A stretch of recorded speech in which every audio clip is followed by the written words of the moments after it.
Good morning, guys. It is 7:24 a.m. Eastern, Herner happy hour time today. Happy Thursday. I hope you're all having a good week so far. Today, the topic for today was somebody suggested this as they came into the group. So I wanted to talk about getting more creative with your cueing. So the concern was this person was having a hard time coming up with, so that she would design her whole class. It would take forever, right? We all know that. And then she had a really hard time coming up with cues, motivational stuff, all that good stuff. And the reason that this happens usually is because we're so mentally drained from actually building the logistics and the terrain and all that good stuff of our actual class, the profile, that we don't leave any mental space or energy for the creative part, for the cueing, for the motivational stuff. Unfortunately, we think of that as secondary. We think of the most important piece as the class profile, what we're doing during the class, what the terrain looks like, what they're gonna have during the ride, what they're gonna do. I actually truly believe that the coaching piece, the cueing piece, is equally as important as, if not more so, honestly, than the design of the class. So as you get better and as you create a system for yourself to create classes and create class templates like we're going to do next week, that piece will take a lot less time and you'll be able to focus more on that cueing piece. So not just motivational, but even just cueing their form and cueing them to be thinking about the actual technique of their riding. Now, a couple things with this. So sometimes we'll have a few cues that we want to use, and I know a lot of people write them in notes, write them on stickies. You don't want to throw like 20 different technique cues at them at once.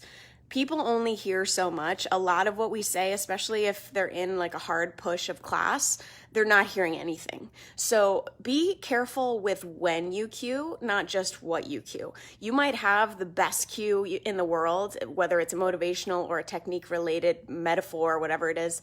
But if you say it at a point in class when people are working their butts off and they don't even hear you, it's going to totally go to waste. So not only do we want to come up with these awesome cues that get people to do what they should be doing and get people motivated and get people feeling it, but we have to think about when we say them. So again, stepping back, the key to this creativity, to coming up with these cues and when to use them, is leaving the mental space for it. So again, coming up with a system or a template or whatever, like what we're going to do in the workshop next week. By the way, I'm going to actually remember to leave this in the comments this time. So I have one spot left in the workshop. So if you're interested in learning how to build a class template, make sure you sign up. Everyone else is already starting to gain access to the private group. I let them in on Sunday. We start on Tuesday. It is soon. So one spot left. If you're interested, grab it. I just popped it in the comments. Whoever gets to it first, have at it.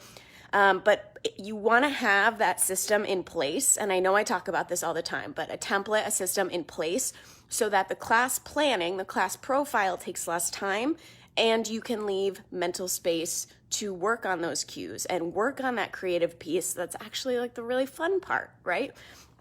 Unfortunately, what happens is so many people, especially new instructors, spend hours, no joke, hours planning playlists. And this isn't just newbies. Like a lot of you guys have been teaching for years and you still spend a really long time on your playlists and your profiles, and there's nothing wrong with that. But because you're doing that, you're leaving the cueing and the coaching and those little pieces kind of off to the side, just hoping they come to you, when really we want to be putting that at the forefront.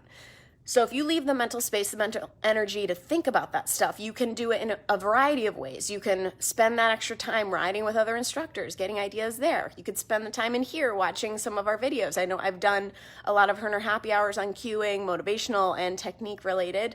You could spend the time, reading motivational quotes or whatever inspires you. You could spend the time thinking about your technique, getting on the bike and spending some time maybe even going through some pieces of your class, and something will come to you when you're practicing. So a lot of people think that once you're an experienced instructor, it's not worth your time anymore to go in and actually practice your class ahead of time. And I will tell you that you will teach your best class ever if you go in there and you practice it beforehand. Now, again, you don't always have time for that. But if you can minimize the time you spend planning your class, then you leave more time to get up on the bike and actually practice. You leave more time to leave that creative space to start to come up with your cues. There's so much more you can do if you have that extra time. So I suggest actually trying it. Get up on the bike, practice maybe like 30 seconds of each song that you have laid out for your playlist, and think about what you want them to be doing in that drill, in that moment, whether it's choreography, whether it's a specific interval, whatever it is that you're doing. Do a little bit of each of it so that you can get a feel for, okay, I want to make sure that they're doing this in this song. I want to make sure that they have a nice strong core. I want to make sure that their pedal stroke is that perfect circle, that they're pushing and pulling. So I'm going to cue them for that. This is more of a motivational song, so I'm going to come up with something that will inspire them to keep working. So you'll see that as you go through it. It's hard sometimes to know when it's on paper how different it's going to be when you're actually up on the bike. So that is another huge thing for coming up with your cues and being creative, is actually getting up there and doing it and thinking about what you would need if you were doing that right now as a rider. What do you need to hear? So hopefully that was helpful. Just spewed a bunch of ideas for you guys to come up with some cues and leave that space to be more creative. But I do think it is all about the time and the energy, because you have it in you. You're a creative. Obviously, you're an instructor. You know how to build a class. It takes a lot of energy, a lot of time, a lot of creativity, but you have to leave that space for the coaching and the cueing piece, because it is so important. And unfortunately, it gets pushed to the wayside. So if you missed this video, I'm going to close off now, but go back to the beginning, watch it. It's a short one. And let me know if you have any questions, guys. Have a great rest of your day. I'll see you later.